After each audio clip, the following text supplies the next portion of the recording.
Ladies and gentlemen, good day and welcome to the Q4 FY25 AIA Engineering Limited earnings conference call. As a reminder, all participant lines will be in the listen-only mode and there will be an opportunity for you to ask questions after the presentation concludes. Should you need assistance during the conference call, please signal an operator by pressing star then 0 on your touchtone phone. Please note that this conference is being recorded. I now hand the conference over to the management of AIA Engineering. Thank you, and over to you, sir. Yes, thank you so much, operator, and we can start the call. A very good evening to everyone, and thank you for joining the call. I have Sanjay Bhai, this is Kunal. There is Sanjay Bhai and I who are going to interface with you today for the post-quarterly results for AIA Engineering for the fourth quarter for fiscal year 24-25. I think the year has been pretty dramatic in terms of a lot of global upheaval. You've got macro events from wars to shipping issues to geopolitical issues to the tariff measures that have been put along, and a lot of assumptions that generally we apply when we are doing long range planning, I think stand in question. And with that, we are happy to take the call. Our business has seen some adjustment in these macro events which are applicable to us, and we've shared commentary on our worldview on it. I will do a quick summary of numbers, and then I'll have Sanjay Bhai, share a business, update, and then we can get on to Q&A.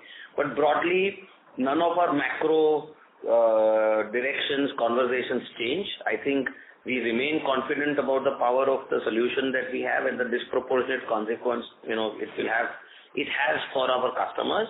There are challenges in terms of, the whole conversion project that we have, which is from going from forged to chrome and the mill liner and all of that. But all of these are just the learning parts of this whole growth journey, where every country is different, every culture has its own way of going about risk or governance or change management, implications on costs, starting costs, all of that. And I think each day there is learning and all feeding into something that we believe are further deeper modes into the business. So with that caveat, let me do a quick summary of the financial snapshot. We sold 68,741 tons this quarter, and that brought our full year sales to 255,000 tons, which translates up to 4,200 crores of sales and 1,141 crores for the quarter, 4,200 for the whole year and 1,141 for this quarter, translating into EBITDA of 399.52 crores and PBT of 363 and profit after tax of 285 crores. Taking the profit for the whole year or EBITDA for the whole year at 1492 and profit after tax at 1060 crores. Our other income reflecting largely the drawback and the RoDTEP, the small amount that is available, that reflects the other operating income. The non-operating bit has our treasury and some bit of foreign exchange gain coming from the weakening of the Indian rupee. But the total other income, including the operating non-operating bits, being at 92 crores for the quarter. Our working capital continues, in sync. No dramatic changes there. Revenue the tonnages are mostly comparable between second and third quarter. Third and fourth quarter. We did about 66,000 in the third quarter and 68,000 tons in the fourth quarter. So generally comparable between third and the fourth quarter. Our current capacity, just to reaffirm, stands at 460,000 tons, and we've announced plants at two locations, one in China and one in Ghana. We're looking at 50,000 tons each. Both these are new locations for us. We are excited about the strategic intent behind doing it, and we are working, both projects are in different stages in terms of from conceptualization to land acquisition to all sorts of approvals. I think the China plant, should be up and about in some form, hopefully in next 12 months. And as we go ahead, because it's our first time, we don't want to put firm dates, because there are a lot of learnings that are built into that. And the Ghana plant, in the next 12 months, where, the next 3 or 4 quarters, a lot of that approval work will be done, and then it will go into the execution and then the commissioning. So allow us maybe 2 more quarters to give a little better sense on what's happening with those projects. Outside of these 2 projects, we're looking at about 130 crores of capex, which is largely some amount of renewable power, balance capex, for work that we've done in plants in India, some amount of maintenance capex, and some land. So these are all, all can be rolled up as a maintenance capex for this year. So around 120 crores, 130 crores for that, and plus we will be spending over next 2.5 years on the 2 plants, one in China and one in Ghana. That apart, one macro development before Sanjay talks about our businesses around the anti-dumping bit. And so more specifically about the anti-dumping bit in the US and the larger duty tariffs that have been applied, by US, on many products across the world. So our lawyers have advised us to, be little muted about, what's happening, how it's going, because some of these are sub judice. In some jurisdictions, just, defending our positions.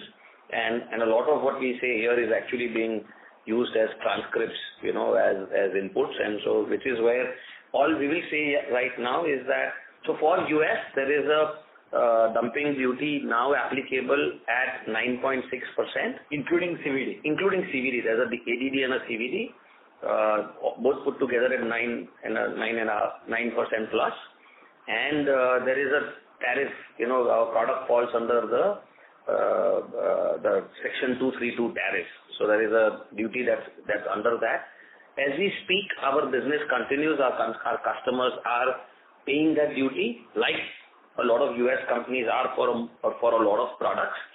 I know there will be lots of questions. We have, very few answers. We can't crystal gaze into what's happening because there is a lot of policy shift, in regards to the US. As I understand, India is in active bilateral conversation, and we are hoping that we get back to business as usual or a duty structure that allows long-term contracts. So we will not be able to speak more than this. Yes. But as we speak, our business continues. The customers are paying the extra duty cost. So we don't currently have a material change in our US exposure as far as sales are concerned. Of course, there is routine plus and minus that happens. This may change going forward, but as it stands right now, it looks okay, and there is no basis for us to say, and what will be the impact in 3 or 4 quarters. So I would like, with everything else, please allow for the duty, the tariff structures to stabilize once the 90-day hiatus goes, the bilateral pact comes in place. So maybe a quarter or 2, allow us the liberty to deal with it in best possible means. As far as the duty protection structures, the rest of the world is concerned, you've seen the protectionist measures in broadly are, coming in our favor. It may come in at a certain level, but, a lot of these countries realize that, the nature of a dumping duty is when a company tries to sell below cost, below a fair price, etc. And our margins do not suggest we are engaging in, that kind of competitive behavior. So, but obviously there is a local manufacturer, and and they will do what they need to, to protect their business. And we have to do what we have to do. So in Brazil, we have seen that what used to be 12% plus, the anti-dumping has been terminated. One of the rare cases in Brazil where a duty got terminated. That's a strong vindication of our pricing practices, right? One may optically present it whichever way one wishes to, but in terms of our competition. But the reality, we are not giving up an inch. We are making sure fair and accurate presentation is done for our situation. And we are here for the long haul. Maybe things change for a year or 2 or 3. But, even if it means an inch, we are putting in all our efforts. So some of that success that we are proud of is that the dumping duty rightfully got terminated because there wasn't a fair case for it. And the CVD portion, which is at 6% plus, it's in the process of being revisited. We'll have the outcome of that soon. But we would like to assure everyone on this call that as far as AIA is concerned, and with margins that are already publicly available, dumping is a far way away as far as our pricing practices are concerned, right? So there is a lot of other geopolitical and other considerations, and which we are learning to navigate as we move forward, becoming sharper as far as navigating that condition is concerned. So with that said, I will have request Sanjay Bhai to share his bit, and we go on to Q&A. Thanks, Kunal, and good evening to all of you. So as Kunal explained quite a bit, and I'm happy to say that as we had anticipated that we should definitely do around 250,000 tons of sales this year, we have done about 255,000 tons as clearly indicated and guided over our Q3 call. A little more heartening and gratifying fact is that while there is a top line degrowth of about 14% as compared to last year, the profit degrowth is only about 6.5%, which means our margins have not only remained intact, but rather they have a little bit improved and they are remaining quite robust. At the reported EBITDA of about 34-35%, and if you knock off the other income, treasury income part, we are still at about 28%, so that is very gratifying. Another aspect I want to highlight is that this is indeed a year where we have actually put ourselves into a very different strategic mindset. The long-term philosophy and the long-term opportunity remains absolutely intact in terms of 1.5 million ton opportunity. What we have done is we have revisited the drawing book, and now we are at a stage where we have already started implementing our new strategy of spreading our wings and also simultaneously from India working on all those opportunities which are there in Latin America, in Africa, in CIS, in a lot of other parts of the world, with a very clear shift on grinding efficiencies or the kind of solutions which we believe nobody else in the world is capable of offering. But as Kunal said, these are the times of extreme volatility. We are implementing as we speak, apart from the new locations where we have started our work, quite a few other opportunities, contracts, projects on which we are working, and we should be in a position to come back with a more firm indication about how the current year will look like. But at this point in time, we believe that we don't want to give any guidance about the volume growth for at least this year, with a clear indication that our endeavor is to definitely achieve a reasonable level of growth. But I think it's a bit early for us to give you or quantify the same with any clarity at this point in time. On the capex side, Kunal has already explained the progress on both the locations is reasonably good, and we expect China to be on ground and start getting at least the first phase operational by the end of this fiscal. That is our target as we speak. Over next few quarters, we should be able to share some good further developments with you. With this, I request the moderator to open the house for the Q&A. Thank you very much. We will now begin the question and answer session. Anyone who wishes to ask question may press star and 1 on the touchtone telephone. If you wish to remove yourself from question queue, you may press star and 2. Participants are requested to use handsets while asking a question. Ladies and gentlemen, we'll wait for a moment while the question queue assembles.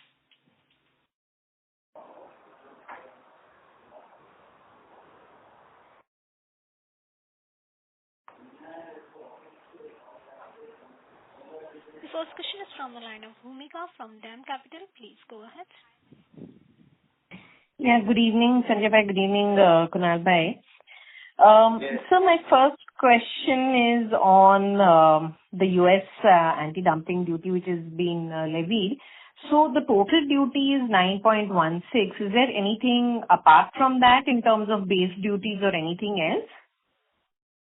Yeah, so there is a overall duty that Trump has applied, right? There's a baseline duty, there's a section, there are several things going on. There's a duty on aluminum and steel, which is a different, chapter. So there is a base duty that is there under the, the. It is universally applicable. Yeah.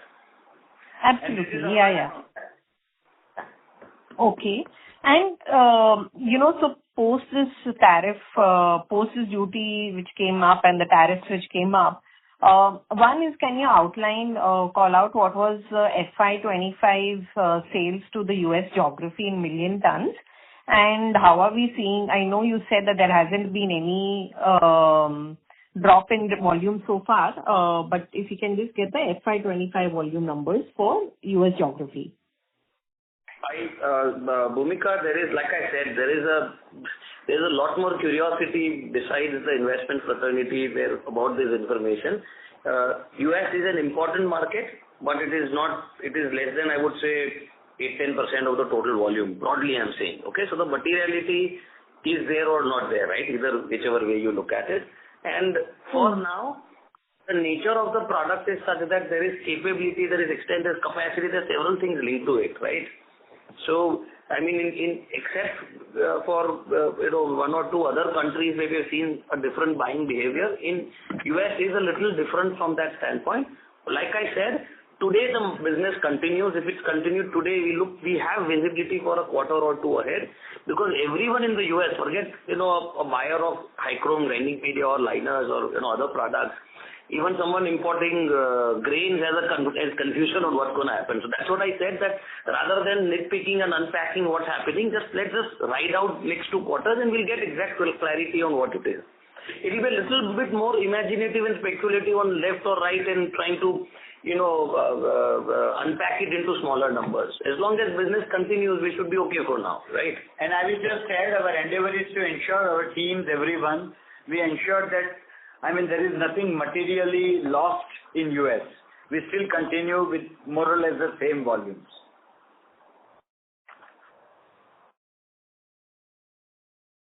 Bhumika? Moderator? Bhumika line is got dropped here. We'll move to the next. The next question is from the line of Chirag from Centrum Broking. Please go ahead. Yeah, hi. Thanks for the opportunity.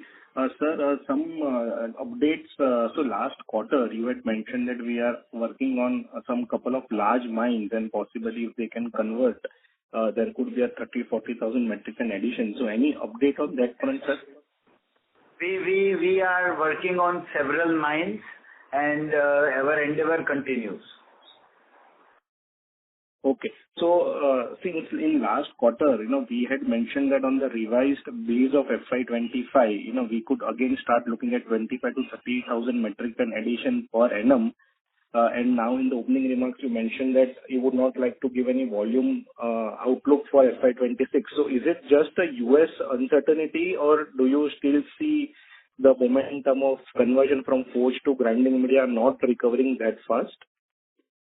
So I would not want to pinpoint any particular reason, but one, let me assure you one thing, that we are not going back on that target. That is point number one. But what we thought, that as we speak, as compared to last quarter, again, so many things have happened in this world, and things continue to happen. You agree with me?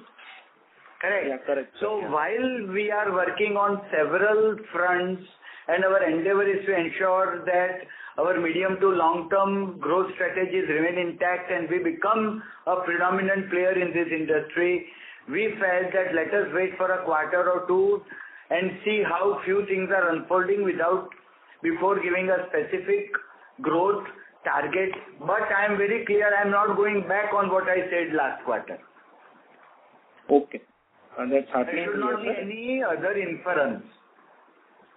Okay. And sir, the last question on our mill liner business, sir. So just wanted to know how in FY25 that business fared and the outlook for the next 1 to 2 years, and any change in strategy in terms of ramping up of that business. No, I think it has been doing very well. Lot of focus, lot of investment is going in that business, and we remain very bullish on that. Okay. As you are aware, we have already, made some further expansions in that particular business and investment in that facilities. So we are working very hard on approaching this business on multiple fronts. As we speak, we have also increased our stake in that Australian company to 59%. Correct. So, sir, has that business started contributing in double digits to our total annual volumes? Is it possible to share any volume, broad ballpark outlook for that business? We don't share specific volumes, but of course it is double digit. Of course. Okay. And that business is currently outgrowing the grinding media business in terms of volume growth? No. So listen, grinding media still becomes a predominant volume giver. It can't outgrow the grinding media, but it is growing. Yeah. It is growing. Definitely it is growing. Yeah. Okay, sir. Thank you. Thank you. Thank you. A reminder to all participants, you may press star and 1 to ask question. The next question is from the line of Bhavin Vitlani from SBI Mutual Fund. Please go ahead. Good evening, gentlemen. So could you outline the thought process of investments in China and Ghana, because this is pivoting from a strategy of being in India in a single location? So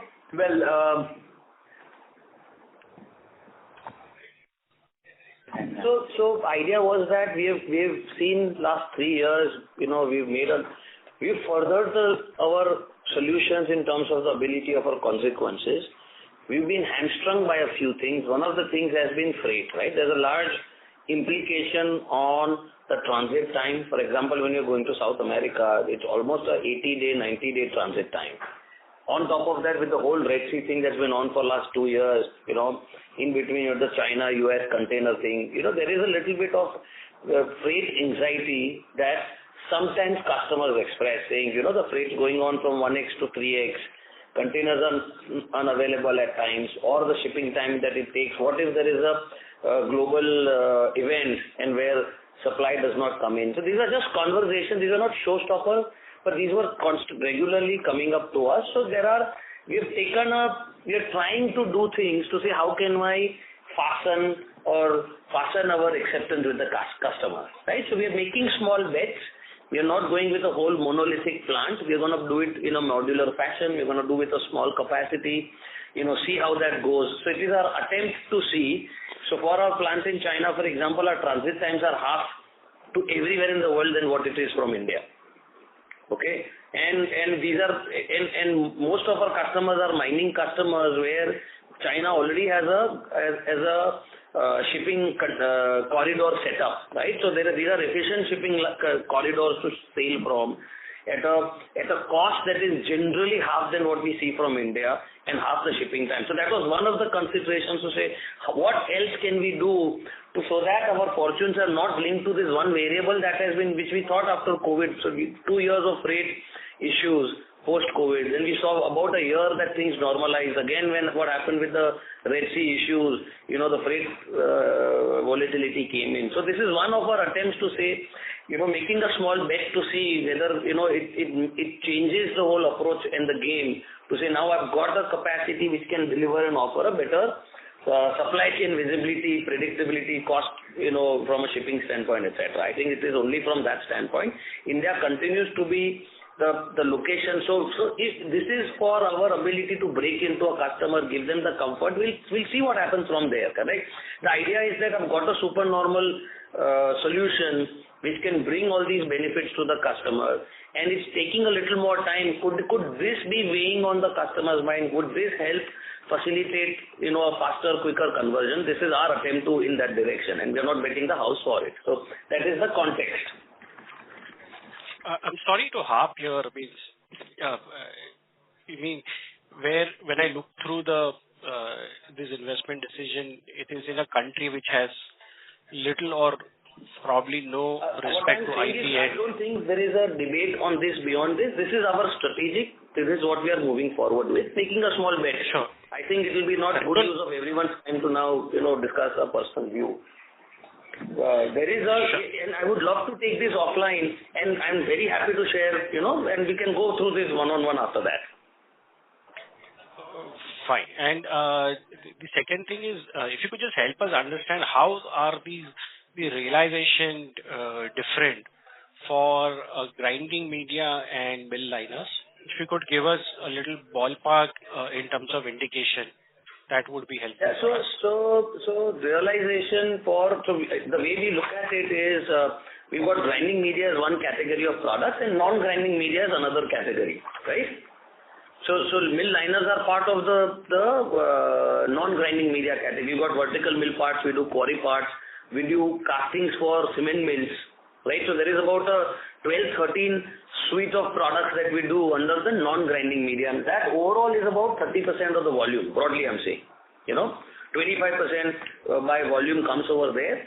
The cost of making these parts is also very different. So if you ask me about the margin, my both categories are comparable. But if you ask me about my realization, my non-grinding media could be from 140 rupees, it can go right up to 230, 250 rupees. Okay, so now the weighted average now keeps changing depending on what I have done more, what has required machining, what is a 25% chrome versus 11-12% chrome. All those variables come in. Where do I need much heavier patterns versus smaller, easier patterns, right? There's a whole cost investment that goes into the costing and the pricing part of it. Some parts take up to 4 months from the receipt of the order, or design itself takes a month, or pattern making takes another month and a half to. Then there is production, sample casting, post-production there is a month-long machining exercise, almost a 5-6 months start to finish. So, and the pricing then is commensurate with that. All that cost that gets accrued for that product, and hence from a margin standpoint largely may not be very different. But from a cost and hence the selling price, there is a little bit, there is a level of, where it's not comparable. These products are strictly not comparable. But I would say between 140, 150 rupees, they go right up to 250 rupees. I'm saying realization per kilo. Great. Just last question. About a year back or so, we had green shoots from getting into the South America territory, especially Chile. That's an area, considering the production of copper that country has and our sales, we were significantly under indexed. So if you could give us some color on where we are, because that is a geography which can give a significant volume delta. That could be a material game changer for us, and it'll sound repetitive to say that, but we are very hopeful that we get a breakthrough soon. But we'll just have to wait for it, right? It's been a long chase and effort. We've gone through quite a bit of macro events in between. We hope that we are building on that momentum, and I'm hoping in next 2 quarters there is some breakthrough that we would get to share. But we've been in that a quarter away and not crossed the line at least 3 times in last maybe 1.5 years. So with that caveat, I'm hoping that we have something good to share soon. Sure. Just one more question I had, because I remember we speaking about there are certain customers which had to do inventory correction due to internal challenges. Could you just give us an update on, what percentage of volume would have been lost because of that, and where are we in that? We lost about 8,000 to 10,000 with 2 customers, 2 or 3 customers last year over 12 months. So rolling basis, that volume should come back. I think the one which was a larger customer, I think is in another max 1 quarter gets back to original consumption pattern. I think that's 1 quarter away. The other 2, will either are in the process. I think let's say now in a quarter's time, at least that volume on a rolling 12-month basis, we are hopeful will reset about 8,000 to 10,000 tons. Okay. So is it fair to say that the drop in the volume that we have seen is none of the cases where we have lost a customer? It's mainly to do with the idiosyncrasies of the customers and their inventory issues, etc. So that was one part of it. We did lose volume. I think we did lose volume to the competition. I think for one large customer, that went back, that went to the competition. But I think other than that, nothing has changed in that. And that was a rare event over last 20 years that we've been competing. Maybe 5 handful events where customer is that's where it is. And some part of that may be linked to the duty structures and the uncertainty and all of that. So we are hopeful that we can correct that. Hopefully we can correct that event also. Okay. Yeah. Thank you so much for taking my questions. And we can speak offline for the whole once more on the logic about the China Ghana. Yeah. Sure. Okay. Thank you. A reminder to all participants, you may press star and 1 to ask question.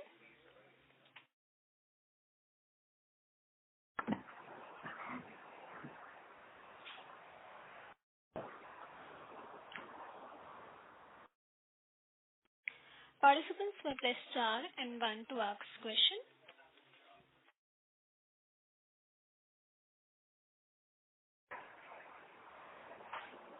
Operator, I think if this is done, we can wind this up. Okay.